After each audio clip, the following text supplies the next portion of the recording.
지난 1년 동안 우리는 사도행전의 말씀을 보았습니다. 오늘이 마지막 28장의 말씀이고요. 비록 우리가 사도행전의 말씀을 마치게 되지만 바울이 전도여행을 통해서 로마까지 지금 여정을 보여주고 있는데 이 그들의 믿음의 이 걸음을 보면서 계속해서 저와 여러분 모두가 사도행전 29장을 써나간 역사가 계속해서 있으면 좋겠습니다. 지난 시간에 우리는 바울 한 사람을 통해서 배 안에 있던 276명이 모두가 모래 언덕에 배가 부딪혀서 완전히 부서져서 좌초됐지만 한 명도 죽지 않고 구출되게 된 사건을 보았습니다. 이유는 하나님께서 바울 한 사람을 통해서 나머지 275명을 구원해 주셨기 때문입니다. 이처럼 한 사람이 얼마나 중요한지 다시 한번 우리에게 보여주고 있습니다. 바울이 로마에 가서 가이사의 법정에 서야 된 이유 때문에 거기 함께 있던 276명이 배 안에 있던 배를 벗어나만 한 자죠. 배 안에 있던 276명이 모두가 구원을 받게 된 역사를 우리가 함께 보았습니다. 이제 로마로 향해 가는 바울은 이제 나이가 들어서 그동안 여행에 지쳐있던 성하지 않은 몸을 가지고서 지금 가고 있는 상황이었습니다. 그럼에도 불구하고 노년의 바울은 자신의 임무를 결코 잊지 않았다는 겁니다. 이걸 꼭 기억하세요, 여러분. 그가 인생 가운데 마지막 여정을 보내는 순간에도 그는 복음을 전하는 일에 자신의 임무를 잊지 않았다는 것입니다. 나이가 많건 나이가 적건 상관이 없었다는 거죠. 이제 몰타 섬에 석 달의 시간을 보내고 난 다음에 그 정박해 있던 알렉산드리아 배를 타고서 계속해서 떠납니다. 수라구사를 거쳐서 레기온을 거쳐서 보디엘에서 형제들을 만나고 일주일 동안 함께 보내고 난 다음에 드디어 로마에 들어가게 됩니다. 그 말씀이 오늘 16절부터 나와 있는 말씀이죠. 함께 볼까요? 16절 말씀 시작. 우리가 로마에 도착했을 때 바울은 자신을 지키는 군인 한 명과 함께 따로 지낼 수 있도록 허락받았습니다. 바울이 사명을 위해서 그토록 가고 싶었던 로마에 이제 도착했습니다. 여전히 미결수죠. 형이 집행되지 않았습니다. 그래서 황제 앞에서 재판을 받기 위해서 왔습니다. 오래된 서방 사본을 보게 되면 백부장이 이제 죄수들을 시위대장에게 넘겨주었다라는 문과가 첨가되어 있습니다. 여긴 없죠. 바울이 가이사라에서 황제에게 항소했기 때문에 황제 휘하에 있는 근위대장, 부대 책임자에게 넘겨진 것입니다. 사도행전의 저자인 누가는 이 부분에 대해서 중간에 어떤 과정이 있었는지에 대해서 자세하게 언급을 하고 있지는 않습니다. 근데 한 군인과 함께 감시를 받으며 있게 됐다라는 결론만을 얘기해주고 있습니다.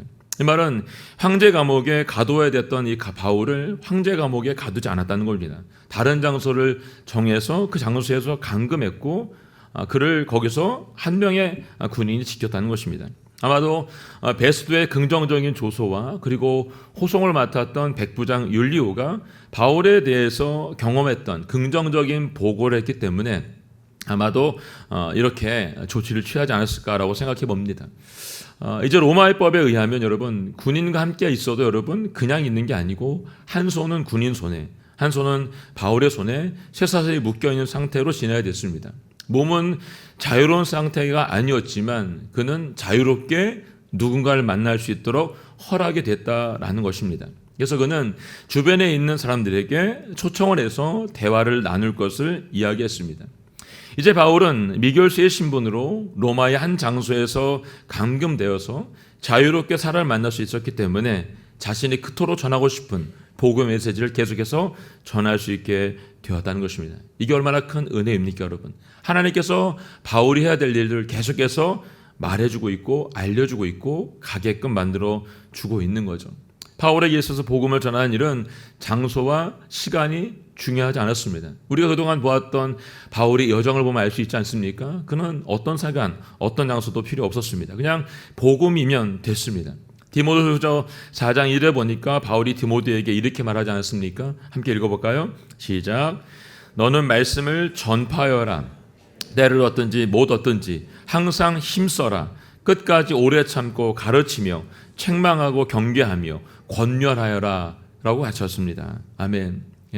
말씀을 전하는데 때를 얻든지 못 얻든지 어떻게 항상 힘쓰라는 거죠. 끝까지 오래 참고 가르치고 책망하고 경계하며 권면하는 것, 이것이 네가 해야 될 일이다 라고 말하고 있습니다. 왜? 바울 자신이 그렇게 살았기 때문에 디모데 그 아들에게도, 영적인 아들에게도 이렇게 살라라고 말하고 있습니다.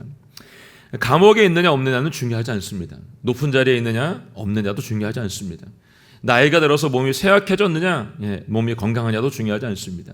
지금 그리스의 복음을 전하고 있느냐 전하지 않고 있느냐, 이것이 지금 바울에게는 더 중요한 일이었습니다. 만약 지금 여러분에게 복음을 전할 수 있는 기회가 주어진다라고 한다면 주저하지 마시고 전할 수 있기를 주님의 이름으로 축복합니다. 지난 우리 부흥회 기간 동안에 강봉 목사님께서 오셔서 잠깐 본인이 계셨던 북경의 얘기를 잠깐 해주셨죠, 여러분. 찬양도 할 수 없고 기도할 수 없고 예배할 수 없는, 소리만 조금 내면 공안이 와서 하지 못하도록 말리는, 잡아가는 이런 일들이 계속해서 벌어졌기 때문에 예배가 얼마나 중요한지, 찬양이 얼마나 중요한지, 소리내서 기도할 수 있는 것이 얼마나 중요한지를 알게 되셨다라고 말씀해 주셨습니다. 그러시면서 새 예배당을 우리가 짓게 되고 또 하나님께서 주신 예배당 안에서 마음껏 예배하고 소리낼 수 있는 것, 마음껏 기도하고 찬양할 수 있는 것이 얼마나 좋은지에 대해서 알려주었습니다. 지금 우리에게 주신 이 특별한 시간, 이 기회를 결코 놓쳐서는 안 된다는 것이죠. 여러분, 이 좋은 예배당 지어놓고 일주일에 한 번 이 시간에만 이어서 예배 드리지 마시고요. 새벽을 깨우시고 수요 예배와 또 주일 예배, 토요 예배에도 나오셔서 함께 섬기고 기도했으면 좋겠다는 생각을 해봅니다. 지금 우리에게 주어진 이 시간을 여러분 아무렇게나 쓰지 않기를 원합니다. 지난 1년 동안 우리가 만났던 사도행전에서 만났던 믿음의 선진들은 자신에게 주어졌던 이 복음을 위해서 어떻게 했죠, 여러분? 전심을 다해서 달려갔습니다. 멈추지 않았습니다. 믿음의 선진들. 스데반이 그랬지 않습니까, 여러분? 스데반이 순교하는 돌 맞는 그 순간에도 여러분 어떻게 했습니까? 끝까지 복음을 위해 살았습니다. 빌립 집사도 여러분, 주님께서 말씀하셨을 때 사마리아를 시작으로 해서 계속해서 복음을 전하기 위해서 달려갔던 것을 보게 됩니다. 베드로를 통해서 그랬고, 여러분 바울을 통해서 지금 멈추지 않고 있는 주님의 복음이, 하나님의 나라가 선포되고 있는 것을 우리가 지금 보고 있습니다. 오늘 이 멈추지 않는 하나님 나라는 저와 여러분을 통해서도 계속해서 복음으로 세상 가운데 선포되어야 하는 것이 맞습니다. 이 일을 우리에게 맡기신 것을 여러분 꼭 잊지 마시기 바랍니다. 17절부터 19절 말씀까지 함께 읽겠습니다. 시작. 3일이 지난 뒤 바울은 유대 사람 지도자들을 불렀습니다.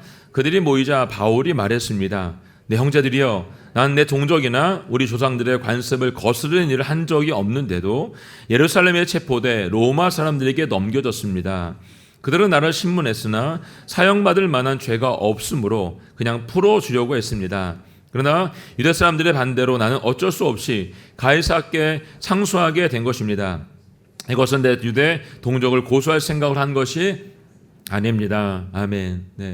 로마에 도착한 바울은 한 명의 군인이 감시 속에서 몸은 비록 자유롭지 않았지만 사람들을 만날 수 있게 됐다라고 말했습니다. 이것이 기회로 주어졌을 때 도착하자마자 3일이 지난 후에 가장 먼저 한 것이 있습니다. 그게 뭐냐면 로마에 있는 유대 사람 지도자들을 초청해서 만나는 일이었습니다.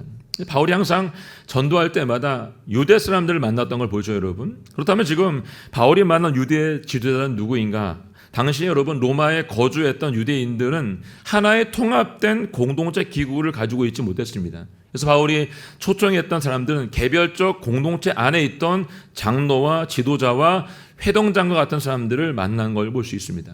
이제 바울이 유대인 지도자들을 자기의 숙소에 초청한 것은 그가 죄수의 신분으로 활동의 공간이 제한되어 있었기 때문에 그들을 찾아갈 수 없어서 자신이 있는 곳에 오기를 초청했다는 것입니다.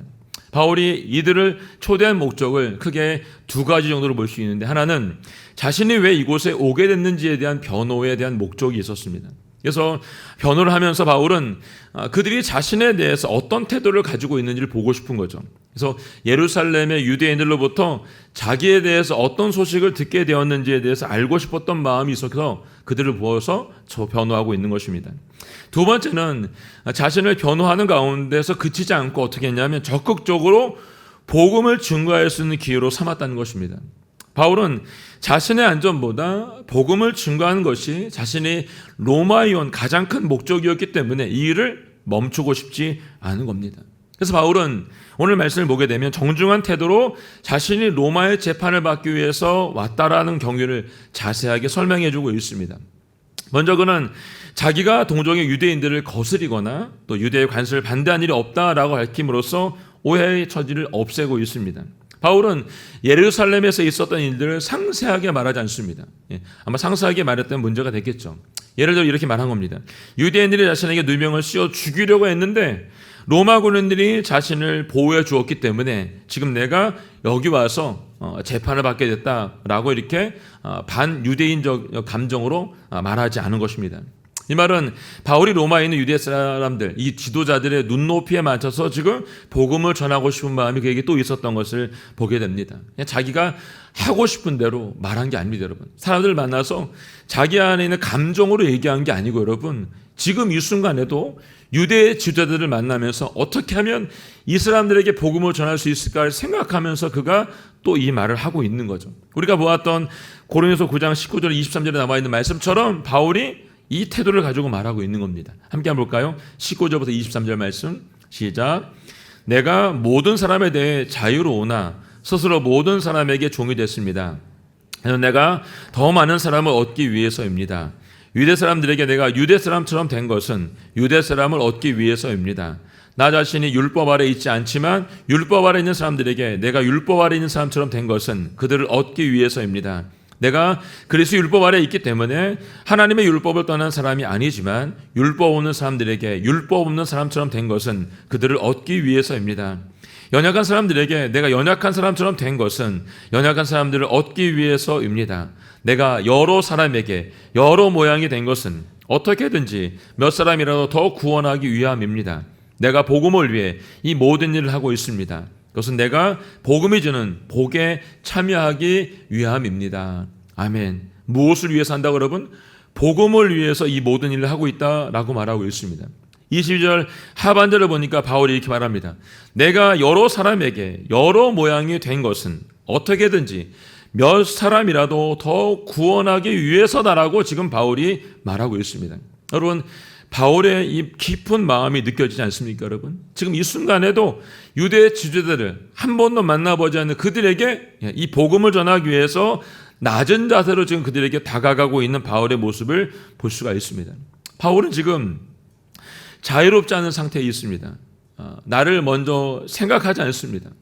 지금 이 순간에 나를 먼저 생각해 따라간다면 이것을 풀어주는 것에 대해서 그들과 논의했겠죠, 여러분. 근데 그렇지 않습니다. 내가 중요한 게 아니고 여러분, 지금 몇 사람이라도 구원받는 일에 쓰임받을 수 있다고 한다면 자기 자신은 없어도 되는 사람입니다. 가끔 보면 예수님 믿는 분들 중에 사람들을 불편하게 만드는 분들을 만날 때가 있습니다. 우리도 있죠, 여러분. 선교제에 가도 여러분 이런 분들을 만날 때가 있습니다.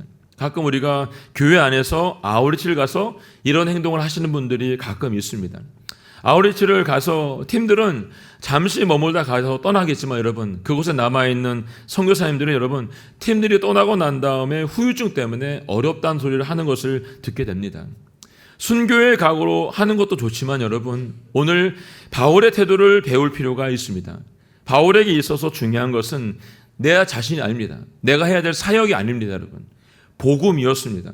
바울은 복음을 전하기 위해서라면 자기 자신은 배설물과 같이 여겨진다라고 말했던 것을 볼 수 있습니다. 왜죠, 여러분? 그 복음이 더 중요했기 때문에 그렇습니다. 바울은 분명하게 말하고 있습니다. 내 동족이나 우리 조상들의 관습을 거스른 일을 한 적이 없고 사형을 받을 만한 어떤 죄도 지은 적이 없다는 것입니다. 그래서 자신이 어쩔 수 없이 가이사께 상소를 한 것이다라고 말한 것입니다.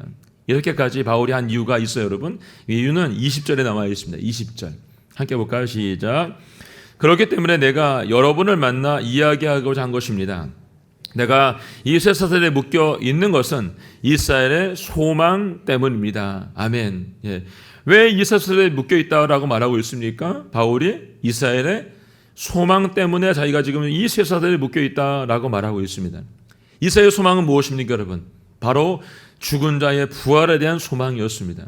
유대인들이 기다리고 기다리던 메시아이신 예수 그리스도를 증거하는 일 때문에 지금 쇠사슬에 묶여 있죠. 바울은 이 말씀을 사도행전 23장 6절에서 공회의원 앞에서도 말했습니다. 사도행 24장 15절에서는 벨릭스 앞에서 이 말을 했습니다. 사도행 26장 6절에서는 베스도와 아그리파 왕 앞에서 이 증언을 했던 것을 봅니다. 바울은 이 소망이 예수를 통해서 완성이 되었다고 전하고 있습니다. 유대인들은 이걸 듣고 싶지 않은 거죠. 정치적인 이유로 메시아가 와서 우리를 구원해 줘야 되는데 자신들이 기다리고 있는 이 메시아가 죽어서는 안 됐는데 죽었다는 거죠, 여러분. 그래서 이들은 십자가에 죽은 예수님을 받아들일 수가 없었습니다. 그리고 그분이 부활했다라고 말하는 이 바울을 쇠사슬에 묶어서 죽이기로 결의한 거죠, 여러분. 지금 이 차이 때문에 바울은 지금 쇠사슬에 매인마되어 로마에 오게 됐다라고 말하고 있습니다. 근데 바울이 뭐라고 말했죠, 여러분? 내가 묶인 것 이외에 나처럼 되기 원한다라고 분명히 말했습니다. 지금 여기 있는 유대인 지도자들에게도 똑같이 말했겠죠, 여러분. 내가 쇠사슬에 묶여 있는 이 이외에 여러분이 나처럼 되기 원한다고 바울이 분명히 말했을 것 같습니다. 여러분, 우리의 삶에도 이런 은혜가 있기를 원합니다. 자, 21절, 22절 말씀 함께 읽겠습니다. 시작. 유대 사람들이 바울에게 대답했습니다. 우리는 당신에 대해서 유대로부터 편지를 받은 적도 없고 그곳에서 온 형제들도 당신에 대해 나쁘게 보고하거나 말한 적이 없습니다. 그러나 우리는 당신의 생각을 듣고자 합니다. 이 종파에 대해서는 어디서든 반대가 있음을 알기 때문입니다. 아멘. 바울의 얘기를 듣고 있던 유대 사람들의 대답의 내용이래요, 여러분. 먼저는 당신에 대해서 유대로부터 편지를 받은 적이 없다라고 말하고 있습니다. 여기 편지라고 쓴 헬라 그람마는 본래 의미가 그려지거나 쓰여진 것을 가리키고 있습니다. 그래서 여기서는 사내들인 공회에서 발송되어 있는 바울에 대해서 공식적으로 쓰고 있는 고소장이 없었다는 겁니다. 그러니까 온 게 없어요, 지금요. 바울에게 이런 일이 있었다라고 하는 사내들에 대한 공소장이 없었습니다. 그리고 예루살렘에서 왔던 형제들, 그들도 바울에 대해서 지금 같이 왔는데 나쁘게 말하는 사람이 없었다라고 말하고 있습니다. 결국 로마에 있는 유대인들은 바울에 대해서 편지로도 그리고 함께 왔던 사람들을 통해서도 들은 정보가 없다라고 말하고 있습니다. 그렇다고 해서 여러분, 이들이 당시 바울과 연루되어 있던 이 시끄러웠던 예루살렘 공회에서 이 문제를 몰랐을까요, 여러분? 아니요. 분명히 알 수 있었을 겁니다, 여러분. 그럼에도 불구하고 이들이 모른다고 한 것은 아무런 유죄 증거가 없는 바울의 상속권에 대해서 분란을 일으키고 싶은 마음이 이들에게 없었습니다. 왜냐하면 이 일이 우리에게 아무런 유익이 되지 않는다고 판단했기 때문입니다. 왜냐하면 이미 종교적인 문제로 분란을 일으켜서 사도행전 18장 2절에서 로마로부터 한번 추방되었던 경험이 그들에게 있었기 때문에 그렇습니다. 이때 우리가 브리스길라와 아굴라를 잠깐 나눴죠, 여러분. 고린도로 내려가고 있는 브리스길라 아굴라 그때 만났습니다. 이때가 종교적으로 탄압을 받았던 때입니다. 그래서 로마에 있던 유대 지도자들은 이 종파에 대해서 반대가 있다는 것을 알고 있었기 때문에 바울에게 이 종파에 대해서 듣기를 원했다라고 말하고 있습니다. 네가 말하고 있는 그것에 대해서 우리가 듣기를 원한다라고 말한 거죠. 바울이 마음을 열고 스스로 낮아짐으로 그들의 눈높이로 내려가게 되자 복음을 전할 수 있는 기회가 다시 그들에게 찾아오게 된 것입니다. 우리의 삶에도 이와 같은 일들이 일어나기를 원합니다. 포기하지 않고 때를 얻든지 못 얻든지 때가 악한 이 세대 속에서 예수 그리스도를 전하기 위해서 우리의 마음을 열고 낮아짐으로 상대방의 눈높이에 내려갈 수 있다고 한다면 이런 역사가 우리 가운데 일어날 줄로 믿습니다. 하나님께서 우리가 만나는 그 사람의 마음을 두드려 주실 것이고 변화시켜 줄 것이라고 믿습니다. 하나님은 지금도 일하고 계시죠. 우리가 멈추고 있기 때문에 아무런 일도 일어나지 않고 있는 것뿐입니다. 그들의 문을 여러분 두드릴 수 있기를 바랍니다. 반드시 주님께서 열어주실 것입니다. 아멘. 23절 말씀 함께 읽겠습니다. 23절 말씀 시작. 그들이 바울을 만날 날짜를 정하고 많은 사람들이 그의 숙소로 찾아왔습니다. 아침부터 저녁까지 그들에게 하나님 나라에 대해 증언했고 모세와 율법과 예언서들로부터 예수에 관해 설득시키려고 했습니다. 아멘. 이제 바울이 이 전하는 복음을 듣기 위해서 유대 지도자들은 바울을 만날 날짜를 정합니다. 그리고 떠났다가 이번에는 자신뿐만 아니라 복음에 관심 있는 유대 사람들까지 모두, 그러니까 더 많은 사람들이 이 바울의 복음을 듣기 위해서 모였다라고 얘기합니다. 바울은 이제 아침부터 저녁까지 하나님 나라에 대해서 증언을 시작합니다. 여기 증언했다라고 헬라어 엑세티데토는 본문에서 보니까 상세하게 설명해 주었다라는 의미로 쓰여지고 있습니다. 모세의 율법과 예언서의 말이라 썼던 것은 이 구약 성경의 표현을 쓰면서 그 말씀 안에 있는 예수님에 대해서 증언하고 있는 것을 얘기하고 있습니다. 바울은 지금 자신을 찾아왔던 유대인들에게 하나님 나라를 증언하면서 구약 성경에 기록되어 있는 예수님의 이 예언의 말씀을 약속의 말씀으로 이들에게 상세하게 지금 전해주고 있고 설득하고 있는 겁니다. 바울이 설득하려 했던 두 가지가 있습니다. 첫 번째는 하나님의 나라였고 두 번째는 예수 그리스도에 관한 설득이었습니다. 바울은 하나님 나라와 예수 그리스도의 복음을 전하기 위해서 이제 2년의 시간 동안 자신에게 찾아오는 모든 사람들에게 이 말씀을 담대하게 전하였다라고 성경에 기록하고 있습니다. 바울이 전한 것은 사상이나 교리가 아니었습니다. 바울이 전한 것은 예수 그리스도를 전했습니다. 바울은 교단과 규파를 전한 것이 아니라 지금 바울이 전한 것은 하나님 나라의 복음을 전한 것입니다. 바울은 이전에 사울이 아니었습니다. 이전에 사울은 조직이나 제도가 중요한 사람이었지만 지금 바울은 그것이 중요하지 않습니다. 그게 가장 중요한 것은 오직 예수 그리스도였습니다. 자신이 가진 모든 것을 버렸던 이유가 예수 그리스도 그분을 얻기 위함이라고 말했던 바울은 자신을 찾아오는 모든 유대인들과 이방인들에게 자신이 다메섹에서 만났던 예수 그리스도를 담대하게 전했다는 것입니다. 근데 재미있는 것은 이렇게 열정적으로 바울이 아침 해가 뜰 때부터 저녁 해가 질 때까지 복음을 전했음에도 불구하고 오늘 보니까 이 말씀을 듣고 믿지 않는 자들이 있었다라고 말하고 있습니다. 24절, 25절 말씀입니다. 함께 읽겠습니다. 시작. 어떤 사람들은 바울의 말을 믿었지만 믿지 않는 사람들도 있었습니다. 그들이 서로 의견이 엇갈린 채 떠나려 하자 바울이 한마디 덧붙였습니다. 성령께서 예언자 이사야를 통해 여러분의 조상들에게 하신 말씀이 옳습니다. 아멘. 네. 바울의 말을 들은 사람 중에 듣는 사람이 있었고 믿지 않는 사람이 있었다라고 말하고 있습니다. 이런 일이 처음인가요? 아니죠, 여러분. 1차, 2차, 3차 전도 여행에서 이미 이 일들을 다 겪었던 일입니다. 그럼에도 불구하고 마가복음 16장 15절로 16절 말씀 예수님께서 우리에게 이렇게 말씀하지 않습니까? 함께 읽어볼까요? 시작. 예수께서 제자들에게 말씀하셨습니다. 너희는 온 세상에 나가서 모든 사람에게 복음을 전파하라. 누구든지 믿고 세례받는 사람은 구원을 받을 것이요 누구든지 믿지 않는 사람은 심판을 받을 것이다. 아멘. 이것이 지금 우리가 살고 있는 세상 속에 그대로 이어지고 있는 영적인 현실입니다. 이 복음의 말씀을 듣고 믿는 사람에게는 영원한 생명이 주어지겠지만 믿지 않는 사람에게는 영원한 심판만이 기다리고 있다라고 말하는 것입니다. 그래서 바울이 25절 하반절에 이렇게 말합니다.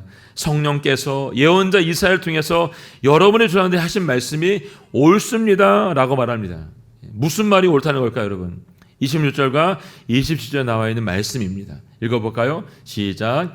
이 백성들에게 가서 말하라. 너희가 듣기는 들어도 깨닫지 못하고 너희가 보기는 보아도 알지 못할 것이다. 이 백성들의 마음이 무뎌지고 귀는 듣지 못하고 눈은 감겨 있다. 이는 그들이 눈으로 보고 귀로 들으며 마음으로 깨닫고 내게 돌아와 고침을 받지 못하게 하려는 것이다. 아멘. 네. 이들이 여러분 말씀을 듣긴 듣지만 그 말씀을 깨닫지도 못하고 보지도 못한다라고 말하고 있습니다.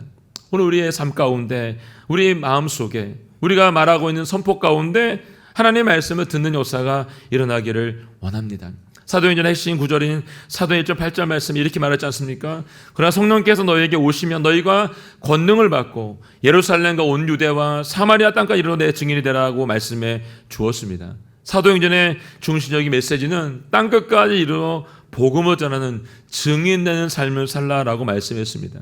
이를 위해서 바울은 로마에서 마지막 자신의 병든 노년의 삶을 마치고 있는 것을 볼 수가 있습니다.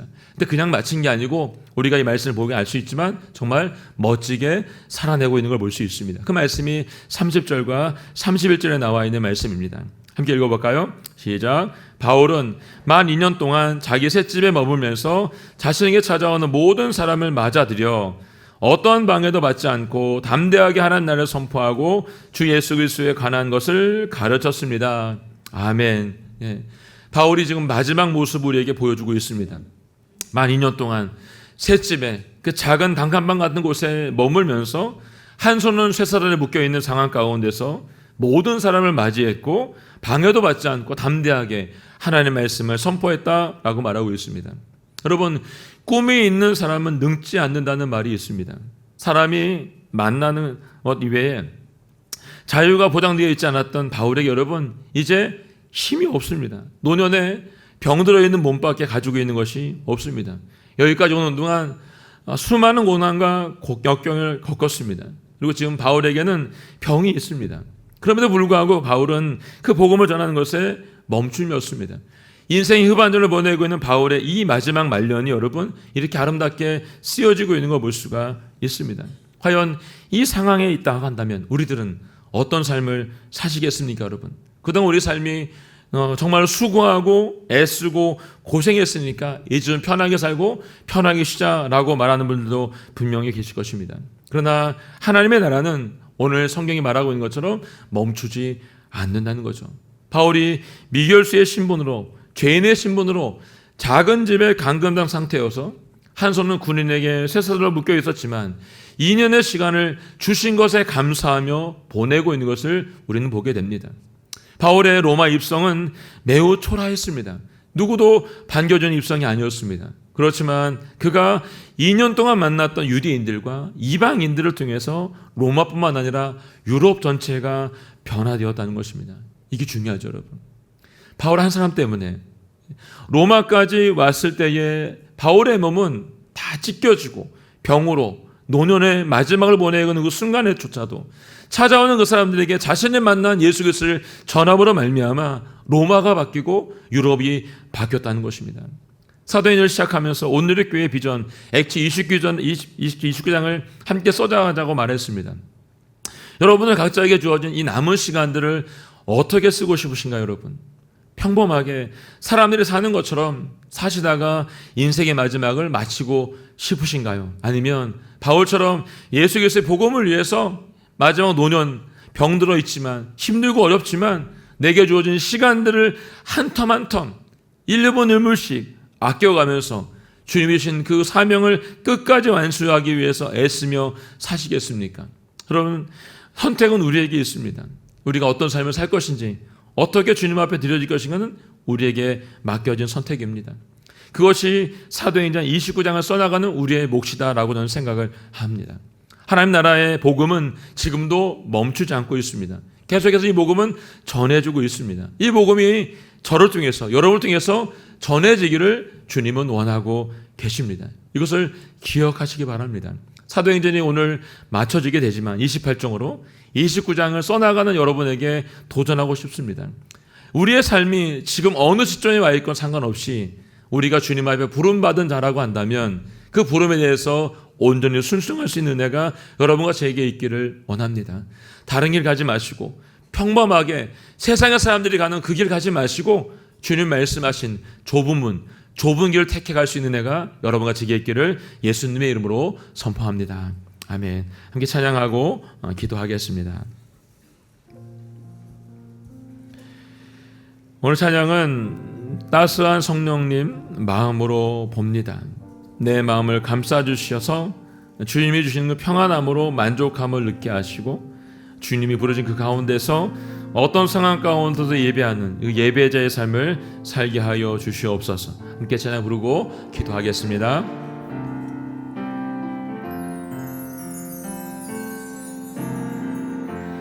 따스한 성령님 마음으로 보내 내 몸을 감싸며 주어지는 평안함 만족함을 느끼네. 따스한 성령님 따스한 성령님 마음으로 보내 내 몸을 감싸며 주어지는 평안함 만족함을 느끼네. 부르신 곳에서 나는 예배하네. 어떤 상황에도 나는 예배하네. 부르신 곳에서 나는 예배하네. 어떤 상황에도 나는 예배하네. 내가 걸어갈 때 길이 되고 살아갈 때 삶이 되는 그곳에서 예배하네.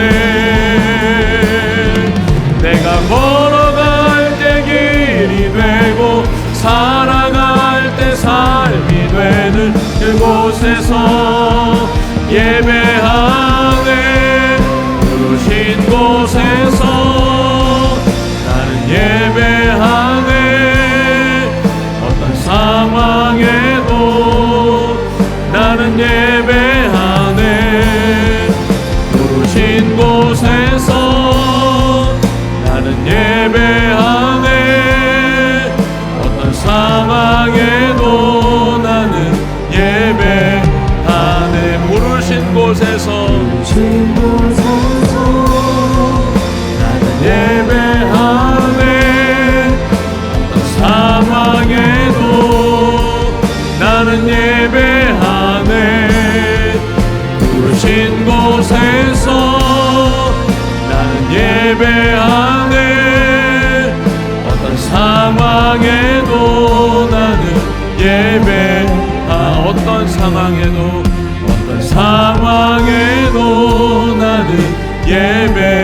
나는 어떤 상황에도 나는 예배하네.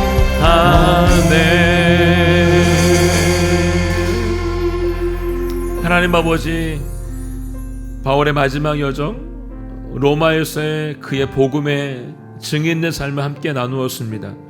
하나님 아버지, 믿음의 선진들이 그들이 있던 그 자리에서 마지막을 너무나도 아름답게 보냈던 것을 저희가 사도행전을 통해서 계속해서 묵상했습니다.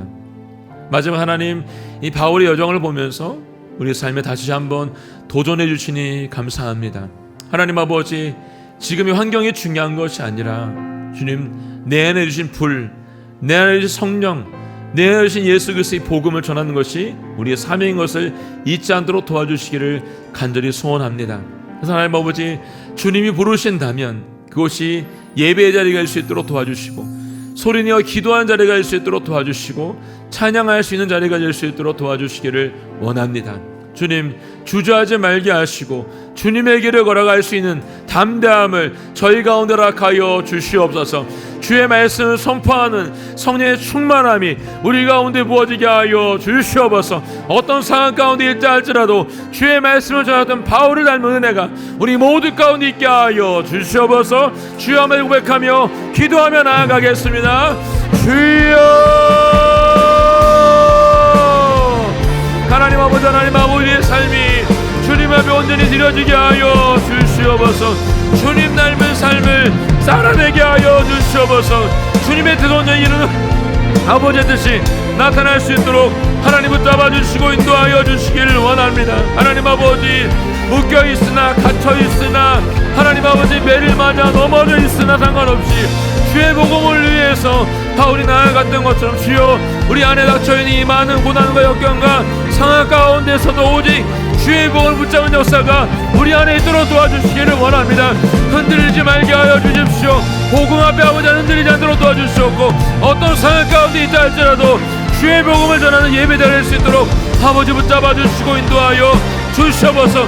주님의 뜻 이룰 수 있도록, 땅까지 복음을 전할 수 있도록 저희를 사용하여 주시옵소서. 이 말씀을 삶 가운데 내리 선포할 수 있도록 도와주시옵고, 오직 주의 말씀의 사랑의 은혜가 우리 모두 가운데 있도록 아버지 붙잡아 주시고 아버지 인도하여 주시옵소서. 감사합니다. 예수님이 분명히 말씀해 주셨습니다. 너희가 권능을 받고 예루살렘과 온 유대와 땅까지 이르러 내 증인이 되라고 말씀해 주었습니다. 이 말씀을 받았던 사도들, 주님의 제자들은 마지막 그 순간을 주님 앞에 아름답게 드렸던 것을 보게 됩니다. 이제 바울이 로마로 입성해서 그에게 주어진 이 시간들을 모든 사람들을 맞이해서 하나님의 복음을 담대하게 전함으로 말미암아 아버지 하나님, 로마가 바뀌고 유럽이 바뀌었던 것을 우리에게 보게 하십니다. 하나님 아버지, 우리에게도 이 꿈과 이 비전을 주십시오. 하나님 아버지가 만나는 사람들에게 예수 그리스도의 복음을 전하는 증인된 삶을 살아내게 하여 주십시오. 그래서 하나님 아버지에 대한 복음이 땅끝까지 전하는 역사가 일어나게 하여 주십시오. 하나님, 흔들리지 말도록 도와주시고, 오직 어떤 상황 가운데 있다 할지라도 주님이 나의 주인 되심을 고백하며 그분과 함께 살아가는 역사가 우리 안에 있게 하여 주시옵소서. 이번 한 주간도 우리가 만난 한 사람 한 사람에게 예수 그리스도의 증인된 삶을 살아낼 수 있도록 우리 사랑하는 남의 우리 성도님들이 될 수 있도록 주님 붙잡아 주시고 인도하여 주시옵소서. 감사와 찬양을 주님께 드리며 예수님의 이름으로 축복하며 기도하였습니다. 아멘.